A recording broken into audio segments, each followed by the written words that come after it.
myself.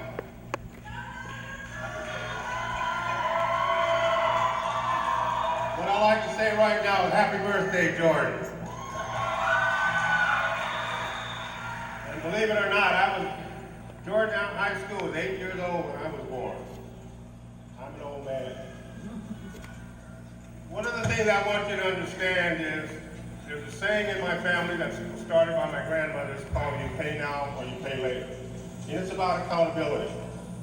And we don't really pay attention to it until we're faced with some major decisions.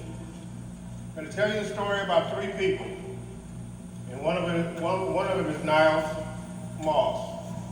I'll begin the story by saying I have a member of my family when he was 17 years old. He was an All-American in high school in football and baseball. Tremendous talent.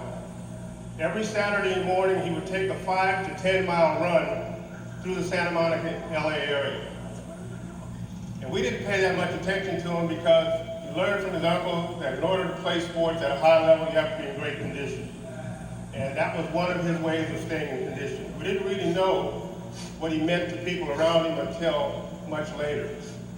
He graduated from Santa Monica High School with honors, went on to play at the University of Colorado. In the middle of his freshman year, while playing football, he came down with a disease called spinal meningitis.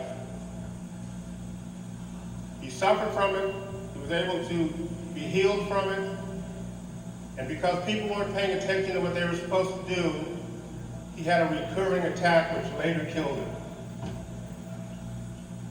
We, as a group of people, didn't pay enough attention to him during his recovery process.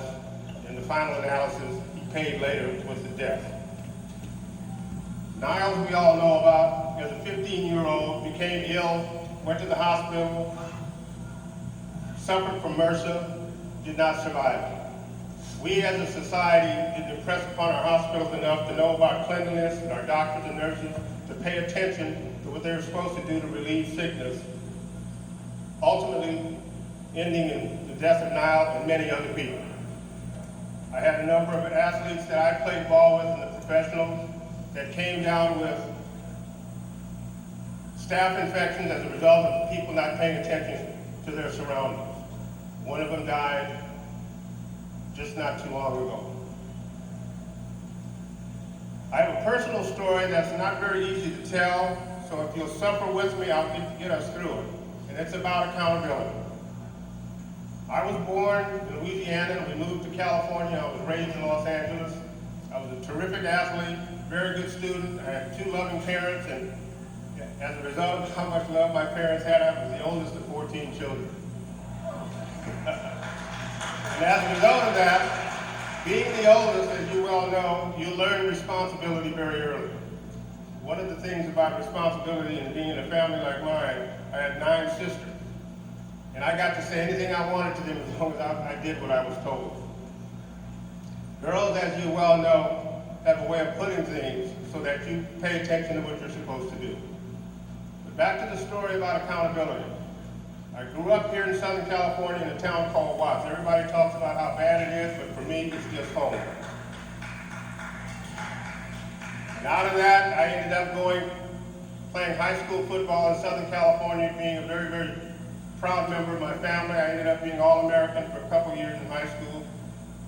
Parlayed that into a UCLA scholarship, ended up an All-American in a couple of sports there, and from there went on to be drafted #1 in the NFL.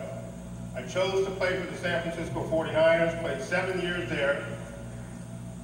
Thought I had died and gone to heaven because I was traded to the Los Angeles Rams, which was my hometown team. I grew up selling newspapers so that I could go and watch the Rams play. Now, during my activities as a Ram, one of my brother-in-laws, with 9 sisters, you have a few brother-in-laws, came to me and said we didn't have a Pop Warner team in Watts. So I said, well, why don't we start one? He said, okay, how do we do that? So we got together, we got a few people together who were going to be coaches. I went to my teammates on the Rams. They helped supply the money that we needed in order to start a Pop Warner program. That was all well and good. I was doing the things that my parents had taught me about being responsible in my family, in my neighborhood, in my community, and on my team. However, by the time that I had gotten back to Los Angeles, I'd gotten a little arrogant.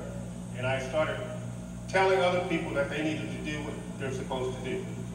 Granted, I had learned to be a teacher, I learned how to motivate people, and so I understood how to give direction. But I'm getting away from my story. While we started our team, I noticed while I watched several games, there was a little boy that played on one of the opposing teams who was an 8-year-old, who was probably the most gifted football player as an 8-year-old that I had ever seen. One problem, however, he had a terrible management problem with anger. He fought with his teammates, he fought with the referees, he fought with people in the stands, he fought with everybody who did not want to agree with him. And I kept telling the coaches, and I kept telling the referees, I kept telling other people, somebody should do something about that young man. Why don't somebody take him in hand and do something with him? Well, the funny thing about pointing fingers at people, one finger goes out to the person you're talking to, and 3 more come back to you, which means you're part of the problem if you don't see something getting done. Well, little did I know how badly I would pay, because that 8-year-old kid, 10 years later, walked into my mother's kitchen and murdered her. She killed my mother, my younger sister, and 2 of my nephews. We found out later that we were not the target of these killers, although they were going in our neighborhood to kill a family. And it turns out that a bar in the neighborhood had allowed teenagers to go into it. A fight broke out. The bouncer pulled the gun, a shot was fired, and this young girl was paralyzed. And the family sued the bar owner. He hired these 3 members of a gang to murder that family to eliminate a lawsuit. The funny thing happened on the way to that family is they ended up in my mother's kitchen. And why did they do that? Because they couldn't read the slip of paper that had the right address on it. They were illiterate. Why were they illiterate? They were our children, they had fallen through the cracks. Why hadn't I done something with this kid? Why hadn't I seen that he got the right kind of things he needed in order to get to school he needed to go to? Those 3 children that became men dropped through the cracks. We as a community didn't do enough in order to deter them from their lives of crime.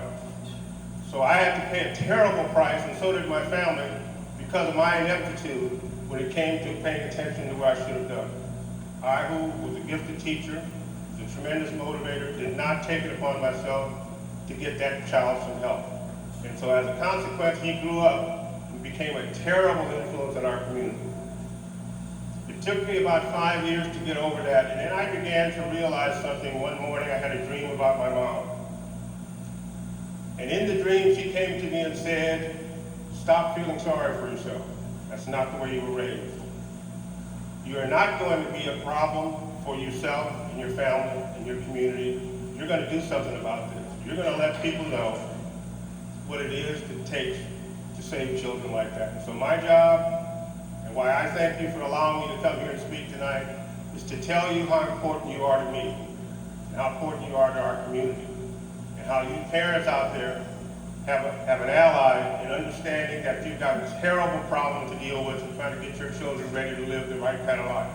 And we support you in all that you need to do. We have schools like Jordan High School that are exemplary for education. We have to give the support where we need it. We have to make sure our students and our kids pay attention to each other. As I told them yesterday, you have to look around at each other.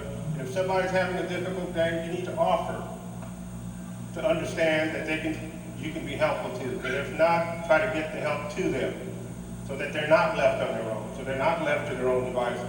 Because sure as I'm standing here, if you're left alone and left to your own devices, it's going to be an evil transition. And we can't afford those kinds of transitions in our community, in our life, and in our country.